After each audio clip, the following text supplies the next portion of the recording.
Hi students, good morning all of you. आज हम करने वाले हैं क्लास 7 का ज्योग्राफी लेसन 1, जिसका नाम है आवर इन्वायरमेंट।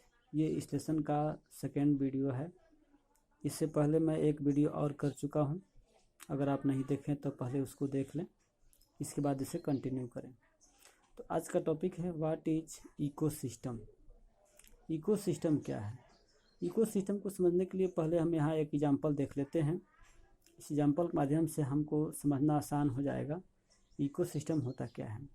आ जाते हैं, कुछ बच्चे हैं एक एनसीसी कैंप ज्वाइन करते हैं। उसमें कुछ बच्चे केरला के हैं, कुछ जैसलमेर के हैं, कुछ अलग अलग एरियाज के बच्चे हैं। वो अपने अपने एरिया का इन्वायरमेंट के बारे में डिस्क्राइब करते हैं कि हमारे यहाँ ऐसा है, हमारे यहाँ वैसा है। फिर जब इकट्ठा होते हैं तो डिस्क्राइब करते हैं, मतलब वार्तालाप करते हैं, इसको देखते हैं। ठीक है। At an NCC camp that Ravi's class was attending, Jesse exclaimed, "What a heavy downpour! It reminds me of my home in Kerala. You should come and see how it pours to pours and pours over the lush green fields and coconut plantation." Hira from Jaisalmer से है, exclaimed, "We get no rain. We see only kikar and sand. As far as the eyes can see, but you also find camels." इधर भी बोलता है कि यहाँ ऐसे होता है। नेक्स्ट देखते हैं। हीरा says, "Not just camel. If you visit our desert, you will see a snake, lizard, and many insects too." Ravi wondered, why do the animals, the vegetation, and way people live vary from place to place. बच्चों को doubt होता है कि अलग अलग place पे लोगों का जीवन, एनिमल्स या जो वहाँ के क्लाइमेट्स होते हैं वो अलग अलग क्यों होता है, जगह के साथ साथ बदलता क्यों है। Are they all related to the others, दूसरे से संबंधित है। टीचर रिप्लाई करते हैं, यहाँ पर उसको सुनाने का प्रयास करते हैं। यहीं से उसका डिफिनेशन है इकोसिस्टम का, उसको ध्यान से देखेंगे। All plants, animals and human beings depend on their immediate surrounding, यानी कि जो भी एनिमल्स हैं, प्लांट्स हैं, ह्यूमंस है, जिस जगह पे रहता है उस जगह के अकॉर्डिंग वो उस पर इमीडिएट सराउंडिंग रहता है, मतलब उसके आसपास आश्रित रहता है, डिपेंड रहता है। Often they are also interdependent on each other, और एक दूसरे पर आश्रित भी होता है। दिस रिलेशन बिटवीन, यहीं से आपका डिफिनेशन हो जाएगा। दिस रिलेशन नोट कर सकते हैं आप। This relation between the living organism as well as relation between the organism and their surrounding form an ecosystem. That means जहाँ आप हैं उसके अगल बगल के जो भी नॉन लिविंग थिंग्स हैं उसमें जो रिलेशंस हैं वो एक सिस्टम क्रिएट करते हैं, उसी सिस्टम को बोलते हैं इकोसिस्टम। और ये सबका अलग अलग सिस्टम होता है, अलग अलग इकोसिस्टम।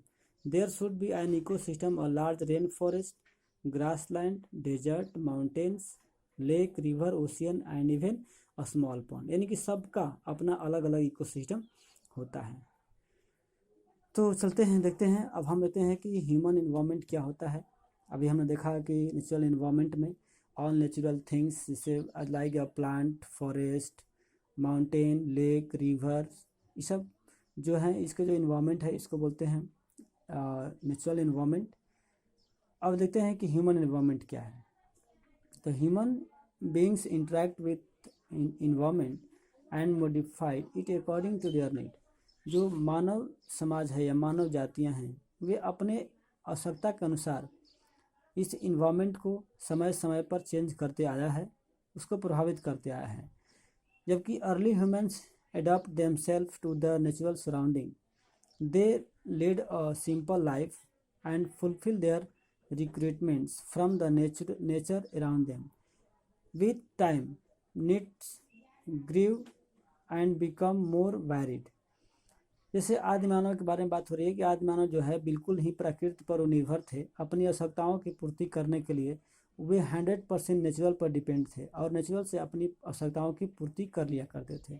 लेकिन जैसे जैसे समय बीता गया, ह्यूमंस जो है अपने अकॉर्डिंग इस इन्वायरमेंट को चेंज करते गया उसमें नए नए परिवर्तन लाते गया। देखते हैं, human learn new ways to use and change the environment. और धीरे धीरे ह्यूमन को पता होता चला गया कि हम इस इन्वायरमेंट को अपने अकॉर्डिंग कैसे चेंज करेंगे और कैसे इसका उपयोग करेंगे।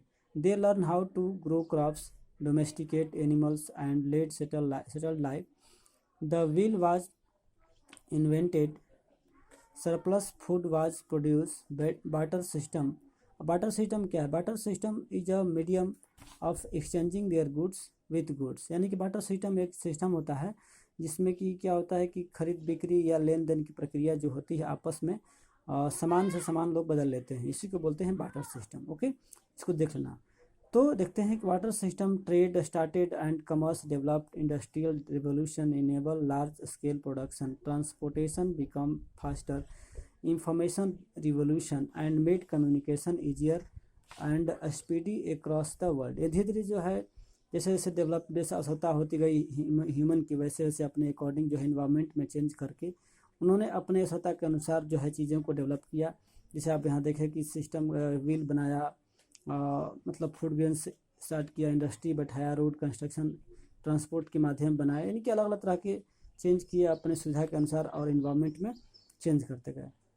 Have you ever thought why you love eating juice, watermelon in summer and hot roasted peanuts in winter? A perfect balance is necessary between the natural and human environment. Human must learn to live and use their environment in a harmonious way. इस प्रकार देते हैं कि human जो है human environment उसको करते हैं जो कि ह्यूमन जो है अपने अकॉर्डिंग इन्वायरमेंट में चेंज करता है और जो चीज़ बनाता है नया क्रिएट करता है, तो उससे जो इन्वायरमेंट क्रिएट होता है उसको बोलते हैं ह्यूमन इन्वायरमेंट। रिलेशन यहीं पर कंप्लीट हो जाता है। अब इसमें क्वेश्चन आंसर है, इसको नेक्स्ट वीडियो में देख सकते हैं या आप इसको कर भी सकते हैं। ओके, तो आप इसको देख लीजिएगा। यहाँ पर देखिए बनाया गया है इको सिस्टम का, पॉन्ड इको सिस्टम का फिगर देखना आप। थोड़ा सा एक पॉन्ड है, उसमें पेड़ पौधे भी हैं, वाटर बॉडीज है, इसमें विभिन्न प्रकार के एनिमल्स हैं, वाटर एनिमल्स हैं, फ्लावर्स भी हैं इसमें, और सारे इकोसिस्टम पार्ट्स हैं जो कि एक दूसरे पर इंटरडिपेंडेंट हैं। ओके, तो आप इसको देख लीजिएगा। तब तक के लिए फिर हम नेक्स्ट वीडियो करें, तब तक के लिए बाय।